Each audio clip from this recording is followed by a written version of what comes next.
Bill Ackman, billionaire hedge fund manager, CEO of Pershing Square Capital Management, has never been one to shy away from bold moves. Over a career spanning decades, he's racked up dramatic wins and high-profile losses, all while developing a reputation as an activist investor with unwavering conviction. In this documentary-style journey, we'll explore the top 10 financial lessons from Ackman's career, focusing on his core investing principles, his wins and losses, and his unique approach to market psychology. Ackman's story is a blend of motivational storytelling and financial education, each lesson backed by real-life examples, from his crusade against Herbalife to his victory with Canadian Pacific Railway, from the Valeant fiasco to a $2.6 billion pandemic bet. As we dive in, remember Ackman's all-or-nothing approach has yielded some of the greatest calls in investing history and some of the biggest busts. Each lesson offers insight into not just making money but thinking like an elite investor.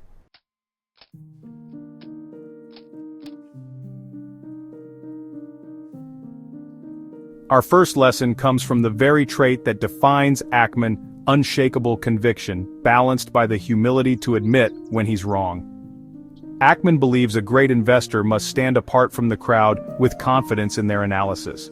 The investment business is about being confident enough to know that you're right and everyone else is wrong, he says. Yet you have to be humble enough to recognize when you've made a mistake. In other words, effective investing requires a rare mix of self-assurance and self-awareness. Ackman's conviction was on full display in the early 2000s when he uncovered weaknesses at bond insurer MBIA. While nearly everyone else trusted MBIA's AAA rating, Ackman's research convinced him the firm was dangerously exposed to toxic mortgage debt. He stood virtually alone, shorting MBIA's stock, and even writing a 66-page report titled, "Is MBIA AAA?" His bold stance proved right during the 2008 financial crisis, a 5-year fight that earned his fund about $1.1 billion in profits. This was conviction rewarded. But Ackman also learned humility through failure. Perhaps the best example was his investment in Valeant Pharmaceuticals. Convinced of its value, Ackman took a massive 8.5% stake around 2015, only to watch the stock collapse from nearly $280 to about $11 amid scandal. In his 2016 letter to investors, a chastened Ackman didn't mince words. Clearly, our investment in Valeant was a huge mistake, he admitted. He acknowledged overestimating management and relying too much on an aggressive acquisition strategy that couldn't be sustained. The episode cost his firm dearly and damaged the record of success of Pershing Square. It was a painful reminder that even billionaires get it wrong and must learn from their errors. Take away Ackman's dual mindset. Bold confidence in one's analysis, paired with humility to course correct, is vital. Great investors stick to their convictions even when others disagree, but they also swallow their pride and exit when evidence proves them wrong. This balance has defined Ackman's career and is a cornerstone of his success.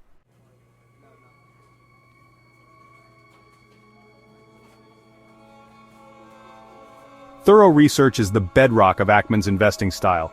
He doesn't make bets on hunches alone. He and his team dig in for months, sometimes years, to understand a business inside and out. The lesson: always do your homework. In Ackman's words, before investing you must learn how to become a good analyst by doing proper due diligence before making any investments. For Ackman, deep analysis provides the conviction needed to make big bets. Consider Herbalife, a nutritional supplements company he famously labeled a pyramid scheme. In 2012, before announcing his $1 billion short position, Ackman's team spent months gathering evidence.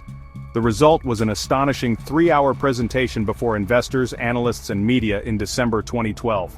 Ackman unveiled a 342-slide PowerPoint detailing why he believed Herbalife had an intrinsic value of 0. This level of detail was unprecedented. He dissected Herbalife's finances, business model, and recruiting practices with forensic rigor. Although controversial, his research was so in-depth that it inspired a documentary film, Betting on Zero, and forced regulators to scrutinize the company. Ackman applies the same exhaustive approach to his long positions. When he targeted MBIA in 2002, he famously spent over 5 years studying and warning about the insurer's exposure.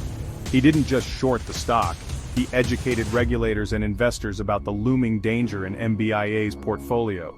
Similarly, in his successful activist campaign at Canadian Pacific Railway, Pershing Square's team analyzed the railroad's operations thoroughly before proposing a new strategy that transformed the business. This commitment to research also means documenting your thesis. Ackman often goes public with detailed letters and white papers for each investment, effectively testing his ideas in the court of public opinion. It's a risky move. Critics can pick apart your arguments. But Ackman's rationale is that if an investment thesis is solid, it should withstand scrutiny. As he has indicated, being open and transparent about your analysis can strengthen your conviction and rally support.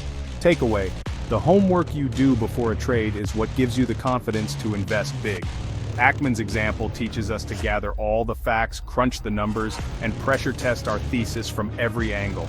Only then can you invest with the kind of conviction that Ackman exhibits. His mantra: invest intelligently by avoiding businesses you don't fully understand. In short, do the work and the results will follow.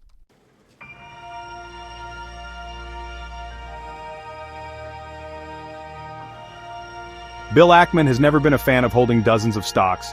Instead, he preaches focus. Concentrate your money in your very best ideas. This flies in the face of conventional diversification, but Ackman argues that great opportunities are rare. When you find one, make it count.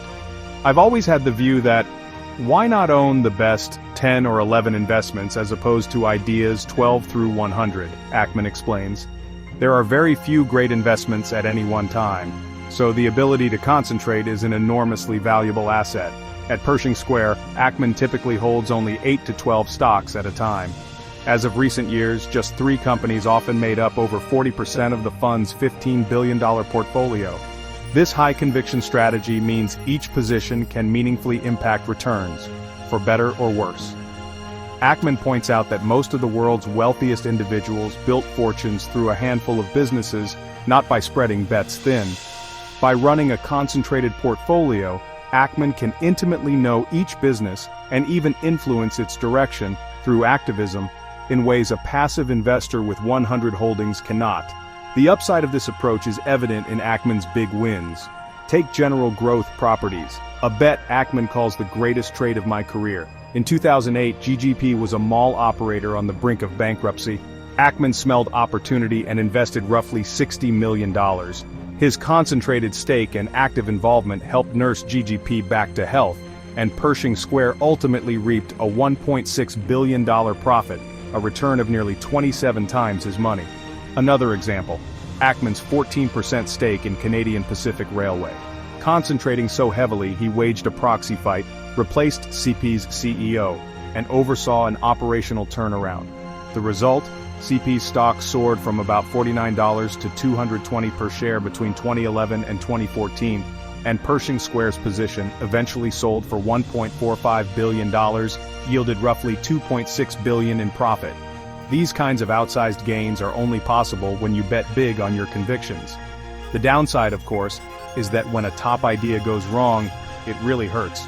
Ackman learned this with Valeant, a huge 20% plus position in 2015 that imploded, contributing to Pershing Square's double-digit losses in 2015 and 2016. A more diversified fund might have weathered Valeant better, but Ackman's focus meant his fund fell 20.5% in 2015 and 13.5% in 2016, badly underperforming the market. The problem is it leads to bumpier returns and more attention on mistakes, Ackman admits of concentration. Indeed, the Valeant saga was front-page news and a humbling lesson. Yet, Ackman sticks by the strategy. He notes that to achieve superior long-term results, some volatility is a price to pay. And true enough, after learning from those missteps, Pershing Square roared back with record performance. We'll cover his comeback later. Takeaway: Ackman's approach teaches that concentration can amplify both success and failure. The lesson for investors is to invest in your highest conviction ideas, but only if you've done the work, lesson 2, and are prepared to be patient and, if necessary, weather storms. As Ackman says, if you want to make high rates of return over a long period of time, it's hard to do that being very diversified. Very few people made it big in a portfolio of 100 stocks. Focus on your best opportunities. Just be sure you're right, or that you can pivot if proven wrong.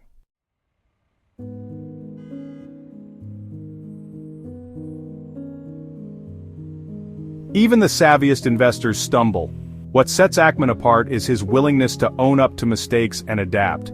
His career shows that failure can be a great teacher if you're willing to listen. After a brutal stretch from 2015 to 2018 that humbled him, Ackman emerged a stronger investor by revisiting his principles and making changes. We've discussed the Valeant Pharmaceuticals debacle, which Ackman candidly called a huge mistake.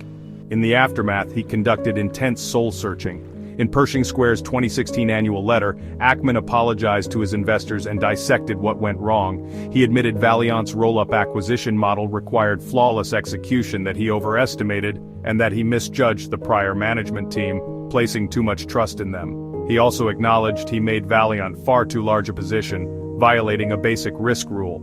This public mea culpa was a turning point. Ackman internalized the lessons.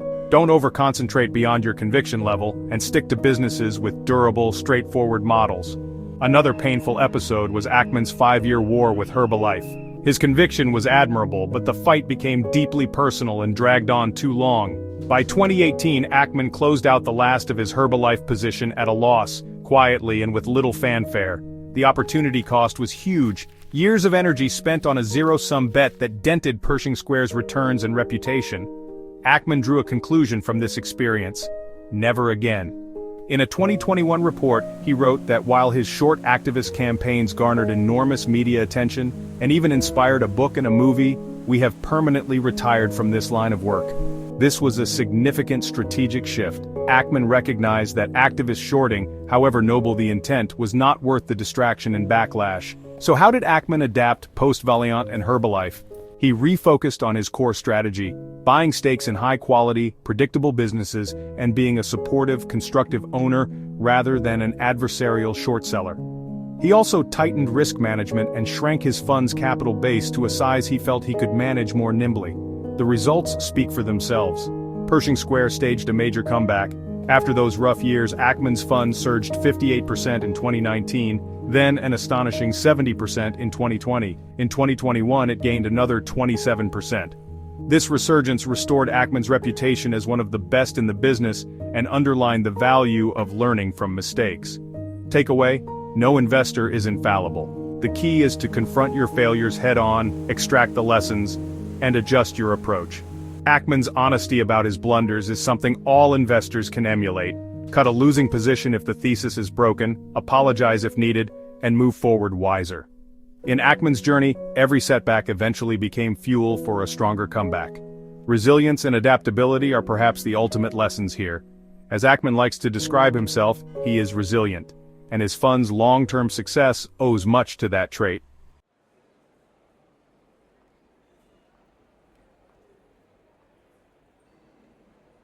One of Ackman's defining strategies is activist investing, taking a significant stake in a company and then pushing for changes to unlock value. His success in this arena offers a lesson. Don't just be a stock picker, be a business builder. If you have the resources and insight, becoming an active owner can greatly amplify your returns and influence. Ackman's brand of activism is usually constructive. He targets companies he believes are fundamentally sound, but underperforming due to poor management, strategy, or capital structure. Then he agitates for changes that range from replacing CEOs to spinning off divisions. A textbook example is Canadian Pacific Railway. When Ackman's Pershing Square disclosed a stake in CP in 2011, the railway was lagging its peers in efficiency and profitability. Ackman launched a fierce but ultimately successful proxy battle to overhaul CP's leadership. He installed famed railroader Hunter Harrison as CEO and championed improvements in operations. The turnaround was dramatic. Within 3 years, CP's operating metrics improved, and its stock price quadrupled from about $49 to $220. By the time Pershing Square exited, they'd made roughly $2.6 billion in profit, and CP had become one of North America's top-performing railroads. Another activism victory was General Growth Properties, the second-largest U.S. mall owner.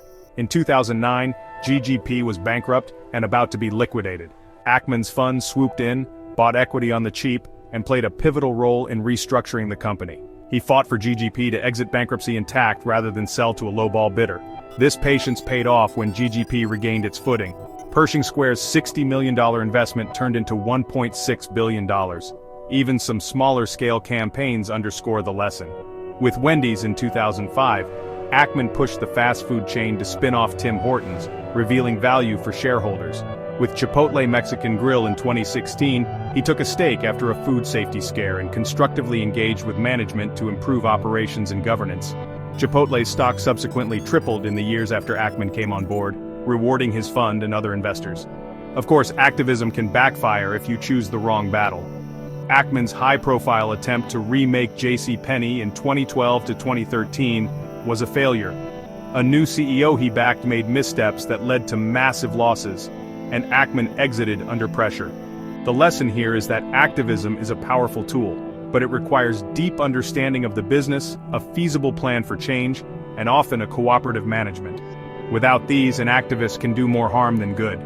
Takeaway: don't be a passive investor if you see a clear path to add value. Ackman's successes show that treating stocks not just as ticker symbols but as ownership stakes in real businesses can lead to outsized rewards.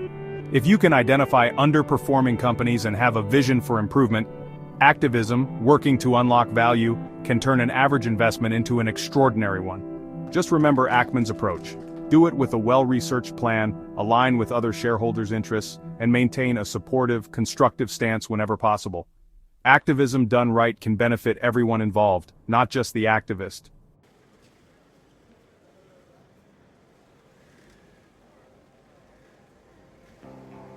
While Ackman is known for bold bets, he's equally adept at hedging and risk management to guard against worst-case scenarios.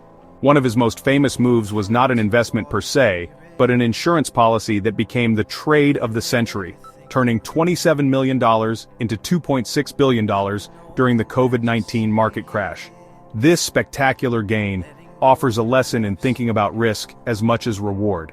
In late February 2020, as the coronavirus pandemic spread, Ackman grew alarmed about its economic impact.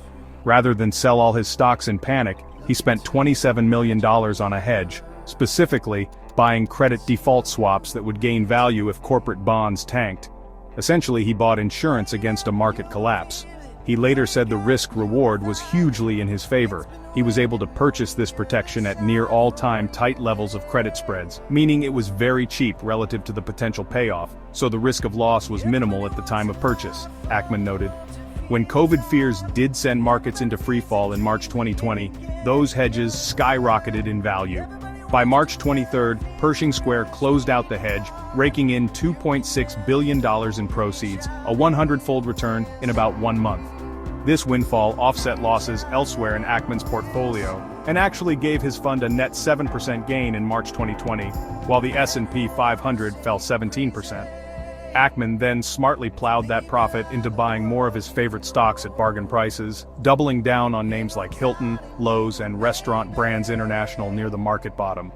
This gutsy hedge, followed by aggressive buying, turned a potential disaster into one of Pershing Square's finest hours. The lesson? Always consider the downside and be prepared. Ackman's hedge was essentially a form of crisis insurance. It cost a small percentage of the portfolio, but provided massive protection. He has compared it to homeowners insurance. You pay a little each year hoping you never need it, but glad to have it if disaster strikes.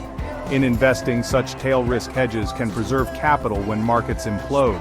Ackman later explained he considered even liquidating his portfolio in fear of the pandemic, but chose the hedge instead, a more nuanced approach that let him stay invested, yet protected.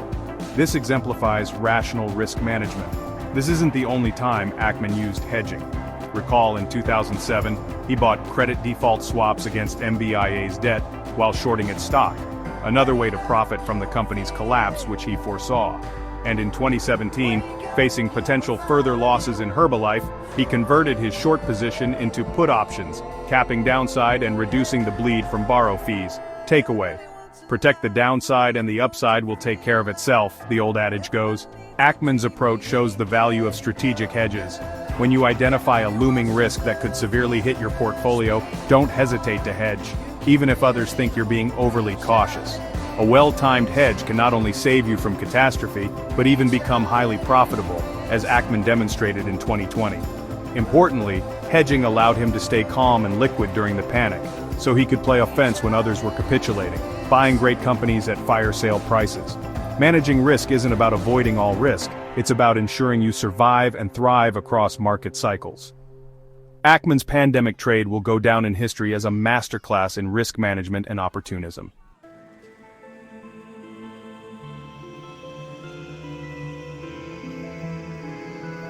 Bill Ackman has often found himself betting against the consensus, and that's by design.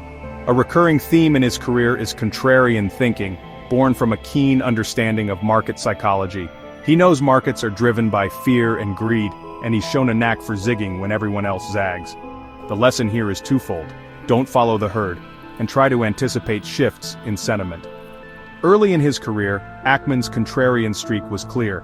In 2007, as the housing bubble inflated, most investors were riding the euphoria. Ackman did the opposite. He dug into obscure bond insurance and spotted the coming collapse. He shorted when others were buying, and he was right. Likewise, in 2012, Herbalife was a beloved momentum stock and multi-level marketing success story to many. Ackman alone publicly said this emperor has no clothes, which was wildly contrarian and unpopular. Perhaps the most vivid display of Ackman's grasp of market psychology came during the pandemic panic. On March 18, 2020, with markets in freefall, Ackman went on CNBC and delivered an emotional warning: hell is coming. He urged the US government to shut down the country for 30 days to contain COVID, saying if we did that, the stock market will soar afterwards, but if not, we could face a depression. His tearful, urgent interview rattled viewers and coincided with a steep market drop that day. Some critics accused him of purposely spooking the market. Ackman later clarified that by the time of the interview, he had already closed his hedges, and his motives were genuine concern. Yet within a week of hell is coming, as policymakers responded and markets bottomed, Ackman's tone flipped, another psychological call. On March 25th, after cashing in his hedge, he announced he was beginning to get optimistic. He tweeted that the crisis might end sooner than feared and began buying stocks aggressively. Many were stunned by his rapid about-face, but it highlights Ackman's reflexivity. He's not married to a pessimistic or optimistic view, he adapts as reality and sentiment shift. He sensed that maximum fear had been reached, and it was time to be greedy when others were fearful. Another aspect of Ackman's psychological savvy is how he uses communication as a tool. He often lays out his theses publicly, partly to influence other stakeholders. For instance, by loudly decrying Herbalife as a pyramid scheme, he arguably hoped to sway public opinion to make his short thesis come true. With activism targets, he frequently writes open letters to other shareholders to pressure management. This shows an understanding that perception can drive reality in markets. A compelling narrative can move a stock price or rally others to your cause. However, Ackman also learned the perils of this. Overplaying your hand can invite backlash. Takeaway: Ackman's career teaches us the value of contrarian courage. Some of his best investments were the ones others thought were crazy at the time. As he and others have noted, you're not right because others agree with you. You're right because your facts and reasoning are right. Being a contrarian is hard. It requires detailed analysis and strong conviction to stand your ground. But that's often where the big profits lie, in seeing what others don't, or in staying calm when others panic. At the same time, understanding market psychology can inform when to act. Ackman's ability to navigate public sentiment and even influence it underscores that investing isn't just numbers on a spreadsheet, it's fundamentally about people's emotions and expectations. Master that realm and you gain an edge over the herd.